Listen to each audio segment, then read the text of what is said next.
नमस्कार किसान भाइयों, आज हम लोग जानेंगे विल्ट को कंट्रोल करने के लिए हम लोग कौन-कौन सा दवाई का हम लोग प्रयोग कर सकते हैं, तो उसमें हम लोग को बहुत अच्छा रिज़ल्ट मिलेगा। तो आज मैं लेकर आया हूँ आपके लिए बहुत अच्छा-अच्छा दवाई लेकर आया हूँ, जो आपका विल्ट लग जाता है, यानी कि विल्ट अगर आप नहीं समझ रहे होंगे, तो मैं आपको बता दूँ बैंगन में, टमाटर में, मिर्ची में, इस प्रकार अनेकों और भी सब्जी वर्गीय जो फसल है, उसमें विल्ट का शिकायत देखने के लिए मिलता है। तो विल्ट आप नहीं समझ रहे होंगे, तो विल्ट क्या है? पौधा में अचानक मुरझा जाता है। आज आप हरा-भरा देखेंगे, कल मुरझा जाएगा या तो फिर आज ही आप हरा-भरा देखे हैं सुबह, तो फिर दोपहर 10-11 बजे, 12 बजे तक वो मुरझा जाता है। तो धीरे-धीरे मुरझाते-मुरझाते क्या होता है, वहीं वहीं पर वो मर जाता है। तो आज इसका मैं आपको दवाई बताने के लिए जा रहा हूँ। एक प्लाट पर अगर आप लगाए हैं, जहाँ पर विल्ट लगता है, तो आपको मैं क्लियर कर दूँ। आप जहाँ पर कोई भी प्लाट में आप लगाए हैं, जैसे हो गया टमाटर हो गया, बैंगन हो गया, मिर्ची हो गया, चाहे जो भी फसल लगाए हैं, उसमें अगर आपका में विल्ट लग गया ना, तो एक जगह शुरू होता है, एक जगह शुरू होने के बाद क्या क्या करता है वो पूरा प्लाट में वो फैल जाता है और आपको क्या है इसमें नुकसान देखने के लिए तो आपको क्या है 90 से 100% तक भी आपको नुकसान देखने के लिए मिल सकता है। अगर आप इसका उपचार सही टाइम पर और सही समय पर नहीं करते हैं तो। अब उपचार आप कब करेंगे? जब आपको दवाई पता रहेगा। जब वो दवाई पता रहेगा तभी आप उपचार कर पाएँगे, अन्यथा आप दवाई नहीं आप जानते हैं तो नहीं जानते हो तो बिना दवाई का आप उपचार नहीं कर पाएँगे। तो आज इसी के बारे में थोड़ा-सा डिस्कस करेंगे, थोड़ा-सा चर्चा करेंगे। वीडियो पर आप लास्ट तक बने रहिएगा और वीडियो को अच्छे से वॉच कीजिएगा और मेरे चैनल पर अगर आप नए हैं और चैनल को आपने सब्सक्राइब नहीं किए हैं, तो चैनल को सब्सक्राइब कर लीजिएगा। वीडियो को एक लाइक कीजिएगा और अपने किसान सहपाठी भाइयों को भी वीडियो ज़रूर शेयर कीजिए। तो सबसे फर्स्ट में तो हम लोग जानेंगे विल्ट की पहचान।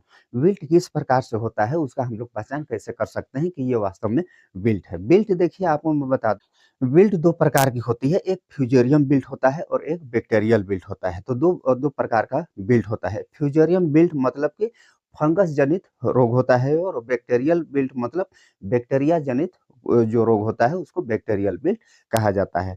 तो इसका हम लोग पहचान किस प्रकार से करेंगे?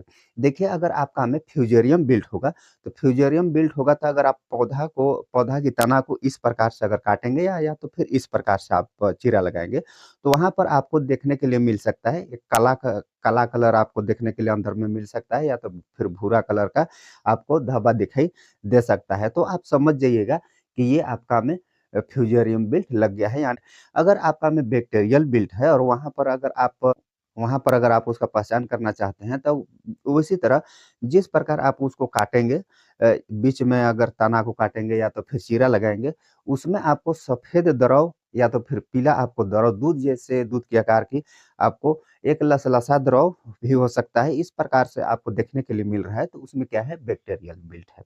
अगर आपको इसमें भी पहचान नहीं आ रहा है, में तना को काट करके या तो फिर चीरा लगा करके एक गिलास में पारदर्शी गिलास में उसका पानी डाल करके उसमें अगर डालते हैं, तो आपको उसमें कुछ द्रव या तो फिर आपको धुआँ जैसे धुआँ रहित इ इस प्रकार का आपको निकलता हुआ उसमें से अगर आपको दिखता है तो ये बैक्टीरियल विल्ट है। तो इस प्रकार से आप विल्ट को आप पहचान सकते हैं। अब हम लोग जानेंगे विल्ट क्यों होता है? अब इसके बारे में हम लोग जानेंगे। अगर आपका खेत पर ज़्यादा नमी भी हो जा रहा है या तो फिर खराब ड्रेनेज है, बार-बार आप वही फसल लगा रहे हैं, एक ही फसल बार-बार लगा रहे हैं, तो ये कारण भी हो सकता है। संक्रमित आपका पौधा हो सकता है, जहाँ से आप नर्सरी लाए हैं या तो फिर आप नर्सरी जहाँ पर आप किए थे, वहाँ पर आपका में फ्यूजेरियम विल्ट रहा होगा या तो फिर बैक्टीरियल विल्ट वहाँ पर रहा होगा। वो क्या है, वो चला गया होगा साथ में आप जहाँ पर रोपाई किए हैं। तो ये भी कारण आपका हो सकता है और असंतुलित खाद मतलब कि खाद भी अगर आप ज़्यादा मात्रा में दे देते हैं, बहुत किसान लोग क्या करते हैं साथियों कि फसल अच्छा होगा करके उन लोग क्या करता है ज़्यादा उन लोग खाद की मात्रा को बढ़ा देता है और दवाई का भी मात्रा को बढ़ा देता है। लेकिन क्या है जितना उसका डोज़ होता है उतना ही आपको डालना चाहिए। तो आपको सही रिज़ल्ट आपको मिलेगा। उसमें अगर आप ज़्यादा करते हैं तो उसमें आपको खराब रिज़ल्ट ही आपको मिलेगा। अब बिल्ड कंट्रोल किस प्रकार से किया जा सकता है, इसको हम लोग जानेंगे। जितना भी उसमें आपका में विल्ट लगा है, कोई भी फ्यूजेरियम विल्ट हो, बैक्टीरियल विल्ट हो, जो आपका पौधा मुरझा रहा है, मुरझा करके मर रहा है, उसको क्या है, वहाँ से आपको तुरंत हटा देना चाहिए। आप सोचेंगे कि उसमें दवाई डालेंगे और ज़िंदा हो जाएगा, तो ये मुमकिन नहीं है, इस प्रकार से नहीं होता है।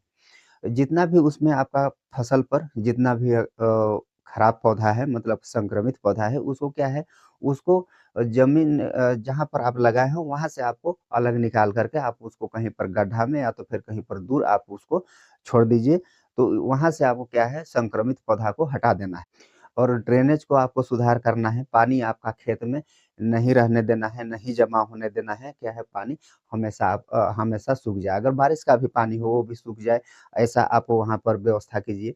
या तो फिर आप पानी दे रहे हैं और कहीं पर वो जमा हो जा रहा है तो वो उसको भी क्या है निकालने के लिए आप वहाँ पर सुविधा आपको देना चाहिए। और हम लोग इसमें अब ये जानेंगे, इसमें आप दवाई कौन-कौन सा डाल सकते हैं, इसका उपचार आप किस प्रकार से कर सकते हैं। जैसे आपके फसल पर लग गया होगा या तो फिर लग गया होगा आपके फसल पर, तो आप इसका उपचार किस प्रकार से करेंगे? कौन-कौन सा इसमें आप दवाई डालेंगे कि आपको अच्छा रिज़ल्ट, सही रिज़ल्ट आपको देखने के लिए मिले? सबसे फर्स्ट में तो आपको मैं बताने के लिए जा रहा हूँ फ्यूजेरियम विल्ट के लिए। फ्यूजेरियम विल्ट के लिए आपको क्या है, कार्बेंडाजिम 50% डब्ल्यूपी फार्म में जो आता है उसका आपको ड्रेंचिंग करना होगा। 1 ग्राम प्रति लीटर पानी में घोल बना करके आपको ड्रेंचिंग करना होगा। या तो फिर आपको थायोफेनेट मिथाइल ये भी आप 1 ग्राम प्रति लीटर पानी में आप इसका ड्रेंचिंग कर सकते हैं। ये दोनों में से किसी एक का आप ड्रेंचिंग करते हैं तो आपको फ्यूजेरियम विल्ट से आपको सुरक्षा आपको मिल जाएगा। अगर उसी उसी में अगर आपको बताते हैं कि बैक्टीरियल विल्ट के लिए आपको कौन-सा दवाई आपको डालना चाहिए, इसमें आपको बैक्टीरियल विल्ट के लिए आपको क्या है सीओसी यानी कि कॉपर ऑक्सीक्लोराइड ये आपको 2.5 ग्राम प्रति लीटर पानी में घोल बना करके और उसके साथ में आपको कोई भी बैक्टीरिसाइड हो, स्टेप्टोसाइक्लिन हो गया, प्लांटोमाइसिन हो गया, इस प्रकार की कोई भी बैक्टीरिसाइड हो, उसको मिला करके घोल बना करके आपको उसका ड्रेंचिंग करना है। तो इस प्रकार अगर आप ड्रेंचिंग करते हैं तो फ्यूजेरियम विल्ट, बैक्टीरियल विल्ट दोनों कंट्रोल हो जाएगा। अगर आपको लगता है कि खेत पर दोनों है फ्यूजेरियम विल्ट भी है और बैक्टीरियल विल्ट भी है, तो उसके लिए क्या है आप कॉपर ऑक्सीक्लोराइड 2.5 ग्राम प्रति लीटर पानी में घोल बना करके फिर उसमें आपको कोई भी बैक्टीरिसाइड उसको लेकर के आपको उसमें आपको ड्रेंचिंग करना होगा। उसमें फ्यूजेरियम विल्ट हो तो और फ्यूजेरियम विल्ट हो तो और बैक्टीरियल विल्ट हो तो इसमें कंट्रोल हो जाता है। लेकिन आपको याद रहे, आपको ध्यान रहे जिस पौधा पर लग गया है, जिस पौधा संक्रमित हो गया है, वो पौधा आपका दोबारा खड़ा नहीं होगा। वो पौधा को आपको तुरंत आपको नष्ट कर देना है, वहाँ से आपको हटा देना है। तो ये इस प्रकार से आप इसको बचा सकते हैं विल्ट से। अब आपको मैं बताने के लिए जा रहा हूँ, अगर आपका में विल्ट ना लगे, तो उसके लिए आप कौन-सा उपाय कर सकते हैं। उसके लिए आपको क्या है, रोपाई से पहले जब आप रोपाई करते हैं, उससे पहले जब आप वहाँ पर गोबर की खाद वगैरह डालते हैं, उस टाइम पर आपको ट्राइकोडर्मा 2 से 3 किलोग्राम या तो फिर नीम की खली कम से कम 10 से 15 किलोग्राम आपको गोबर की खाद के साथ में मिला करके आपको पहले डालना होता है। तो इस प्रकार करते हैं, तो आपका में विल्ट का शिकायत देखने के लिए नहीं मिलता है। अगर लग गया, तो इसमें क्या है आपको पहले से आपको कुछ सावधानी आपको बरतना चाहिए। ट्राइकोडर्मा प्लस नीम की खली आपको क्या है जितना आपको मात्रा में बताया वो क्या है गोबर के साथ में आपको मिला करके दोनों को आपको वो रोपाई से पहले आपको देना है। अगर उसी में फिर लग भी जाता है, तो उसमें क्या है आपको कार्बेंडाजिम प्लस कोई भी एक बैक्टीरिसाइड या तो फिर कॉपर ऑक्सीक्लोराइड या तो फिर कोई भी बैक्टीरिसाइड हो। ये इसको मिला करके आपको क्या है, आपको ड्रेंचिंग करना होता है। अ, अगर आप इस प्रकार से ड्रेंचिंग करते हैं, तो आपका में क्या है, बिल्ड 100% कंट्रोल हो जाता है। उसको ध्यान देना होगा, पहले से आपको काम करना पड़ेगा, तब जा कर के 100% कंट्रोल होगा। तो साथियों वीडियो कैसा लगा कमेंट पर ज़रूर बताइएगा और चैनल पर अभी भी आप नए हैं और चैनल को सब्सक्राइब नहीं किए हैं, तो चैनल को सब्सक्राइब कर लीजिएगा। फिर मिलेंगे किसी नेक्स्ट वीडियो में, किसी नेक्स्ट टॉपिक में, तब तक के लिए बाय, जय हिंद।